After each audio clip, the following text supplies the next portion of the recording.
Break के बाद एक बार फिर खुशामदीद। और अब हम दूसरे इशू को डिस्कस करेंगे जो कि मखसूस नशिस्तों से मुताल्लिक है। कल पंजाब असम्बली का इजलास भी कॉल किया गया है और हफ्ते के रोज़ सिंध असम्बली का इजलास कॉल किया गया है। इनफैक्ट कौमी असम्बली के इजलास के बारे में भी इस वक्त बाज़गश्त हो रही है। आज इलेक्शन कमीशन की जानिब से नोटिफिकेशन जारी किया गया है और उसमें ख़वातीन की मखसूस नशिस्तें और जो अक़लियतों की नशिस्तें हैं वो भी अलॉट की गई हैं। लेकिन अपेरेंटली ये सामने बात आई है कि सुन्नी इत्तेहाद कौंसिल को नशिस्तें अलॉट नहीं की गई हैं पंजाब असम्बली के अंदर और सिंध असम्बली के अंदर। इसी पर एक बार फिर अपने पैनल से गुफ्तगू करते हैं। पहले रुख करते हैं हम बलूचिस्तान का। मुजीब हमारे साथ मौजूद हैं। मुजीब, जिस तरह से ख़वातीन की मखसूस नशिस्तें और अक़लियतों की जो नशिस्तें हैं वो अलॉट की गई हैं, बलूचिस्तान में अभी तक असम्बली की जो इजलास है वो कॉल नहीं किया गया है।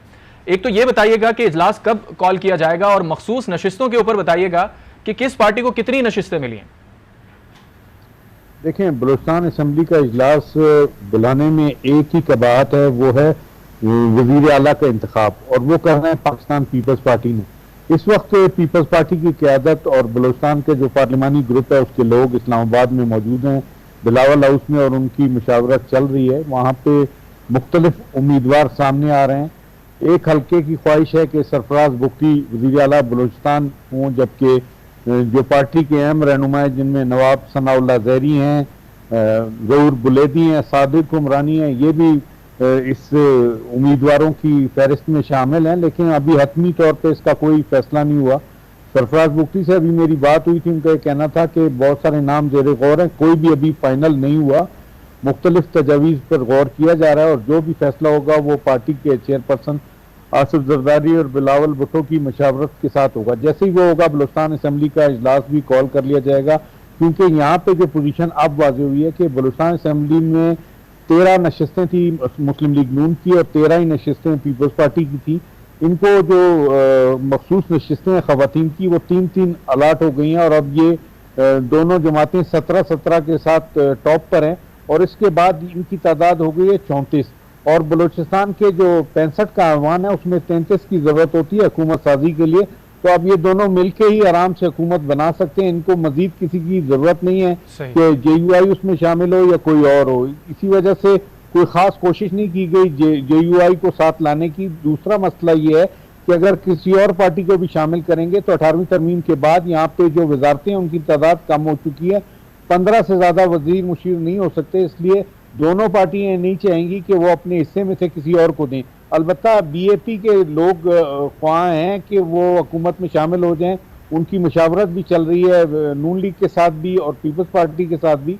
जैसे ही वो फाइनल होगा, आइंदा 24 घंटे के दौरान बलूचिस्तान असम्बली का इजलास कॉल कर लिया जाएगा। यहाँ पे हुकूमत साजी में कोई दिक्कत नहीं है, सिर्फ वजीर आला के नाम का मसला है, और वो फैसला करेंगे आसिफ जरदारी और बिलावल भुट्टो। यानी दोनों बड़ी जमातों के पास एक जैसी सीटें हैं, और जैसे ही इत्तफाक राय हो जाता है वज़ीर आला के नाम पे तो असम्बली का इजलास भी कॉल किया जाएगा। आप हमारे साथ मौजूद रहिए। और इस वक्त हमें ज्वाइन किया बैरिस्टर वक़ास अब्रेज़ ने। बहुत शुक्रिया बैरिस्टर साहब।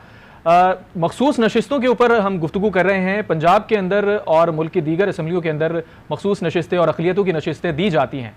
आज नोटिफिकेशन जारी हुआ है पंजाब असम्बली के हवाले से, उसमें दीगर जमातों को तो नशिस्तें दी गई हैं, लेकिन सुन्नी इत्तेहाद कौंसिल जो कि बैक्ड बाय PTI के आज़ाद उम्मीदवार हैं, उनको नशिस्तें नहीं दी गई हैं।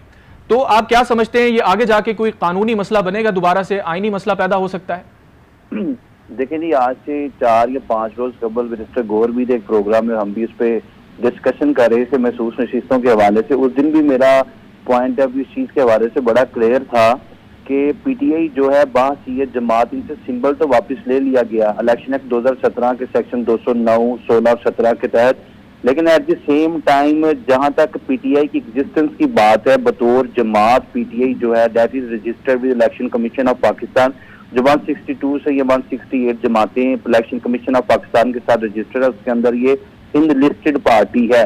इसका मतलब ये है कि सिंबल तो ले लिया गया, इंडिपेंडेंट कैपेसिटी के अंदर हमायत याफ्ता कैंडिडेट्स ने अपना इंतखाब लड़ा, लेकिन उसके बाद क्या PTI जो है बतौर जमात कौमी धारे से निकल चुकी है या पॉलिटिकल स्केलेटन से निकल चुकी है? मेरा ख्याल ये है कि बिल्कुल नहीं डिजॉल्व हुई, चूंकि उसकी डेजोलेशन का जो प्रोसेस है वो हमारा आईने पाकिस्तान का आर्टिकल 17(2) जो है उसके अंदर नसीहत न्यूमिनेटी है, उसका एक प्रोसीजर ऑप्ट किया जाता है जिसमें कोई भी जमात जो बैन की जाती है वफाकी हुकूमत की तरफ से, फिर उसके बाद रेफरेंस भेजा जाता है, सबूत अटैच किए जाते हैं कि ये जमात यानी पाकिस्तान सिर्फ में उनसे इंतखाबी निशान वापस लिया गया था, बहैसियत जमात उनके ऊपर कोई पाबंदी नहीं है। पाबंदी नहीं है, बिल्कुल। You have absolutely put the nail on the head. मैं इसी चीज की तरफ आ रहा था। तो उसमें फिर ये होता है कि मेरा ख्याल ये है कि इसमें जो इनकी बाहसियत जमात एग्जिस्टेंस है पार्लियामेंट में, और जो इनकी तरफ से नाम दिए गए थे वो नाम फिर जो महसूस नशिस्तों के लिए वो इंटरटेन होने चाहिए, लीगली, लॉफुली, कॉन्स्टिट्यूशनली। और जहां तक सिंबल की बात थी, वो 3 चीजें मैं आपके गोशगुजार कर चुका हूँ। इलेक्शन एक्ट के तहत थी ये तमाम प्रोविजन, लेकिन इसके बाद लेकिन बैरिस्टर साहब यहाँ पे एक और मसला है, वो ये है कि पीटीआई बहैसियत पीटीआई पार्लियामेंट के अंदर नहीं जा रही या कौमी या सूबाई असम्बली में नहीं जा रही, वो सुन्नी इत्तेहाद काउंसिल के फोरम से जा रही है, उनके प्लेटफॉर्म से जा रही है। तो सुन्नी इत्तेहाद काउंसिल ने इलेक्शन से पहले या जो भी नाम दिए गए थे, फहरिस्तें दी गई थी मखसूस नशिस्तों और अक़लियतों के लिए, अब सवाल यहाँ पे ये पैदा हो रहा है क्या उन नशिस्तों को इलेक्शन कमीशन उस फहरिस्त के मुताबिक देगा, या अब पीटीआई के जो लोग सुन्नी इत्तेहाद काउंसिल में जा चुके हैं एक नई फहरिस्त दी जाएगी? देखिए, फहरिस्त तो वही दी जाएगी जो पहले दे दी जाती है। इसमें नई फहरिस्त को तो कभी भी इंटरटेन नहीं किया जा सकता लीगली, लॉफुली। जो पहले फहरिस्त दी गई थी, जितने लोग इंडिपेंडेंट कैपेसिटी के अंदर कंटेस्ट करके इनकी जमात को ज्वाइन करेंगे, सुन्नी इत्तेहाद को ज्वाइन करेंगे, सुन्नी इत्तेहाद की कैपेसिटी के मुताबिक, let's say for the sake of argument कि 80 कैंडिडेट जो है आज़ाद हैसियत में इलेक्शन लड़ने के बाद उन्होंने सुन्नी इत्तेहाद को ज्वाइन कर लिया और उनकी 82, 85 या 89 जितनी भी नशिस्तें बनती, उसके मुताबिक ही महसूस नशिस्तें दी जाएंगी।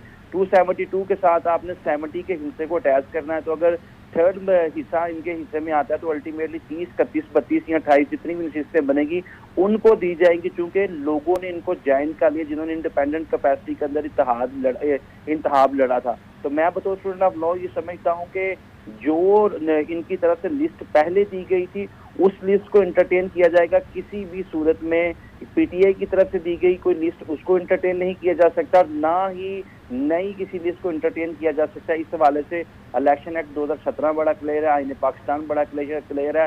और इससे पहले जो हमारा प्रिवेलिंग लॉ था बैक 2002 जिसमें पॉलिटिकल पार्टी ऑर्डिनेंस था, उसमें भी ये प्रोविजन मौजूद थी। तो मेरा ख्याल ये है कि जो लिस्ट दे दी गई थी सुन्नी इत्तेहाद की तरफ से, लेकिन बैरिस्टर साहब आप दूसरी तरफ हम ये देख रहे हैं कि इलेक्शन कमीशन ऑफ पाकिस्तान की जानिब से जो सीट्स बताई गई हैं, नोटिफाई की गई हैं, उसमें सुन्नी इत्तेहाद काउंसिल को कोई सीट नहीं दी गई है।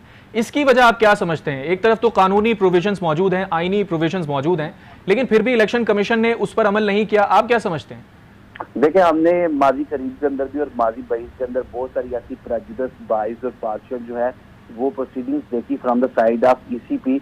लेकिन मैं ये समझता हूँ कि ये चीज़ अगर ईसीपी इंटरटेन नहीं करेंगी, this cause would be entertain by Islamabad high court या लेटर ऑन जो है वो सुप्रीम कोर्ट ऑफ पाकिस्तान के सामने रखा जाएगा। हमारे मुल्क की सबसे बड़ी बदकिस्मती ये है कि जो लीगल फोरम, जो मुतलका रेलिवेंट फोरम्स हैं, जब उसके साथ रजू किया जाता है या उसके सामने इस्तदा की जाती है, वहाँ से किसी भी पॉलिटिकल पार्टी को या किसी भी गरीब पर्सन को वो मेरे ख्याल में जो उसका लीगल एक राइट बनता है वो इंटरटेन नहीं होता, जिसकी वजह से हमारी अदालतें भी बर्डनाइज हैं। और हमने ये देखा माजी के 3-4 सालों के अंदर जो प्रैक्टिस नजर आई, इसमें ना इलेक्शन कमीशन ऑफ पाकिस्तान का कोई हमें एक अनपार्शल या एक गैर जानिबदार किरदार नजर आया कि जो कि होना चाहिए था। अच्छा, एक दूसरी बात ये थी, फिर मैं उस बात की तरफ आऊंगा जहां से मैंने पहले शुरू की थी। अगर पीटीआई दोबारा इस चीज की तरफ चली जाती और अदालत से इस चीज की इंटरप्रिटेशन ले लेती, इनका सदर भी अपना था, उस वक्त भी अगर ये चाहते तो सदारती रेफरेंस से सुप्रीम कोर्ट ऑफ पाकिस्तान से रजू करके ये ओपिनियन ले सकते थे, एडवाइजरी जुडिशन एक्सरसाइज करके कि हमारी जमात डिसॉल्व नहीं है और हमारी जमात को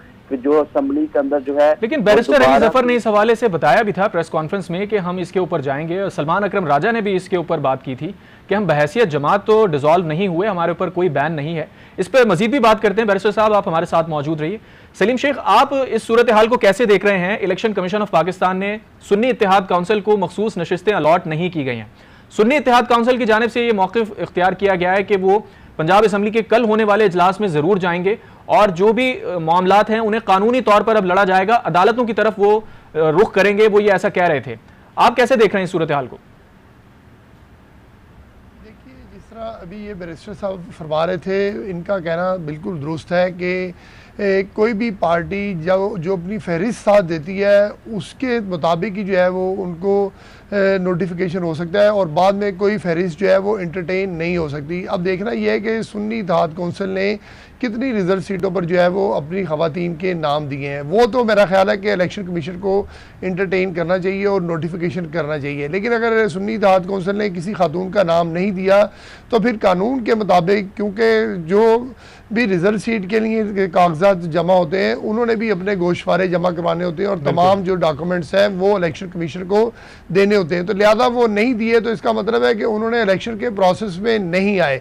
अगर वो 30, 40, 50 जो है सुन्नी इत्तेहाद कौंसिल वाले जो है वो ख़वातीन के नाम इलेक्शन की जो तारीख थी उससे कबल दे चुके होते, तो मैं समझता हूँ कि आज जो ये एक बहस चल रही है तो सुन्नी इत्तेहाद कौंसिल के प्लेटफार्म से जो है वो तमाम रिजर्व सीटें जो है जो आज़ाद उम्मीदवारान जीत कर सुन्नी इत्तेहाद में शामिल हुए उनको मिल जानी थी। लेकिन बात ये आ गई है कि अब आइन और कानून के मुताबिक तो इलेक्शन कमीशन ने फैसला नहीं किया, लेकिन उन्होंने एक टेक्निकल काम किया कि जो सीटें जितनी बनती थी वो उनको दे दी हैं और जो रह गई हैं उस पर फैसला जो है वो कल तक के लिए जो है उन्होंने मुलतवी कर दिया। उन्होंने अब इसको देखना है कि आया ये हम सीटें जो है सुन्नी इत्तेहाद कौंसिल को दे सकते हैं या नहीं दे सकते। इसी वजह से एक मार्जिन के तौर पर यानी कि अभी भी गुंजाइश मौजूद है कि जिन्हें सुन्नी इत्तेहाद कौंसिल को लेट्स से के सीटें नहीं दी गई ईसीपी की जानिब से, तो विंडो अभी भी मौजूद है, अगर वो अप्लाई करते हैं तो उन्हें मिल सकती हैं ये सीटें। नहीं, अप्लाई तो मेरा ख्याल उन्होंने कर दिया होगा कि हमें ये सीटें दें, लेकिन क्योंकि जो दरख्वास्त पहले जानी थी इलेक्शन प्रोसेस से उस वक्त उन्होंने नाम नहीं दिए थे, तो लिहाजा अब इस कानूनी प्रोसेस को देखें तो मेरा ख्याल है कि इलेक्शन कमीशन अपनी जगह पर सही खड़ा है। लेकिन अगर इखलाकी बात करें तो फिर इखलाकी तौर पर जो है जितने आज़ाद उम्मीदवार जीत के जिस पार्टी में जा रहे हैं उनको वो सीटें दे देनी चाहिए। लेकिन अब इसको जहाँ इखलाकियात और कानून की बात आएगी तो वहाँ कानून जो है वो प्रवेल करेगा। और दूसरी बात जो सुन्नी इत्तेहाद कौंसिल ने कहा है कि रिजर्व सीटें ना मिलने के बावजूद भी वो जो है वो असम्बली में जाएंगे, असम्बली में जाना ही एक हल है। अगर वो असम्बली में नहीं जाएंगे तो इसका मतलब है कि वो पीटीआई हो या सुन्नी इत्तेहाद कौंसिल हो तो वो आज भी जो है वो ऐवान के अंदर की सियासत से जो है वो इज्तनाब कर रहे हैं। तो लिहाजा वो कह चुके हैं कि हमने असम्बली के अंदर जाना है और कल जो ओथ होना है उसके अंदर वो अपनी बात रख सकते हैं और इलेक्शन बिल्कुल कल जो इजलास होगा उसमें यकीनन उन्हें मौका मिलेगा अपना पॉइंट ऑफ व्यू दे सकें। बैरिस्टर साहब, आपसे यही सवाल जानना चाहेंगे कि अगर सुन्नी इत्तेहाद काउंसिल की जानिब से लेट्स से कि पहले नहीं दी गई कोई दस्तावेजात और फहरिस्त, तो अगर अब उनकी जानिब से नॉमिनेट किया जाता है लोगों को तो क्या एंटरटेन किया जाएगा ईसीपी की जानिब से और जो मखसूस नशिस्तें अलॉट की जाएंगी? देखिए जी, जो हमारे लॉ के सोर्सेज हैं उसके अंदर कस्टम्स है, उसके अंदर लेजिस्लेशन है, उसके अंदर प्रेसिडेंट है और एट द सेम टाइम एक बड़ी इंपॉर्टेंट बात आपके गोशगुजार करना चाहूँगा, हमारी लीगल लैंग्वेज में ये कहा जाता है, ये मकूला जो है इस पे कोर्ट्स भी जो है अमन अमल करती हैं, extraordinary measures can be taken into extraordinary circumstances, एक लैटिन टर्म है। तो मैं ये समझता हूँ कि हमारे एक्स्ट्राऑर्डिनरी मेजर्स जो है एक्स्ट्राऑर्डिनरी सर्कमस्टेंसेस के अंदर कोर्ट जो है इस चीज को सामने यानी गैर मामूली हालात में गैर मामूली फैसले लिए जा सकते हैं, ऐसी प्रेसिडेंट्स मौजूद हैं? बिल्कुल मौजूद हैं और ये प्रिंसिपल ऑफ नेचुरल जस्टिस है, हमारे मुल्क की लेजिस्लेटिव इंटेंट इस पर बेस करती है, हमारे प्रेसिडेंट्स इसके ऊपर बेस करते हैं और बड़ी चीज़ों के अंदर हमने इसी मैक्सिम को प्रवेल होते हुए देखा है डिफरेंट केसेस के अंदर, माजी करीब में भी बैद में। तो मैं ये समझता हूँ कि अगर इनकी तरफ से कोई कज्जी, कोई कमी, कोई कोताही जो थी वो हुई है और इन्होंने अपनी लिस्ट नहीं दी, तो फिर इस सिलसिले के अंदर in the absence of that specific list या इनकी तरफ से कोई नेग्लिजेंस थी तो उसको मेरे ख्याल में टेक्निकलिटीज की वजह से जस्टिस को डिफीट या मिसकैरेज उसकी जो है उसको कभी भी डिस्पेंस नहीं किया जा सकता। लिहाजा ऐसी सूरत हाल के अंदर जो है इनकी तरफ से एक लिस्ट दी जा सकती है, लेकिन ये फिर this would be discretionary power of ECP, election commission of Pakistan की स्वाबदीदी पावर है, क्योंकि अगर कोई भी नेग्लिजेंस होती है, मिसकॉन्डक्ट होता है, इरेगुलरिटी या कोई इलीगल एरर का किसी भी पार्टी के पार्ट के ऊपर, अब चूंकि ये डिस्क्रिशनरी पावर है, स्वाबदीदी है, तैयार है, इलेक्शन कमीशन पे मैंडेटरी नहीं है, उसके ऊपर बाइंडिंग नहीं है, तो बात सूरत इंटरटेन करें। हाँ, यानी इलेक्शन कमीशन का डिस्क्रिशनरी इख्तियार है, डिस्क्रिशनरी पावर्स हैं कि वो मखसूस नशिस्तें अलॉट करते हैं या नहीं, अगर दोबारा से फहरिस्त उन्हें दी जाए। और ये एक अहम मामला है, कल पंजाब असम्बली का भी इजलास कॉल किया गया है। इस पर हमारे साथ गुफ्तगू करने के लिए मौजूद थे barrister Waqas Abrez, bureau chief Lahore Saleem Sheikh और ब्यूरो चीफ कोयटा मुजीब अहमद भी हमारे साथ मौजूद थे। In fact bureau chief Islamabad Tariq Chaudhry भी हमारे साथ मौजूद थे। आप सबका बहुत शुक्रिया। नाजरीन, इस हवाले से अपने नाजरीन को जो भी अपडेट होंगी आगे चल के वो भी बताएंगे। यहाँ लेंगे ब्रेक के बाद वापस आएंगे और हेडलाइंस शामिल करेंगे।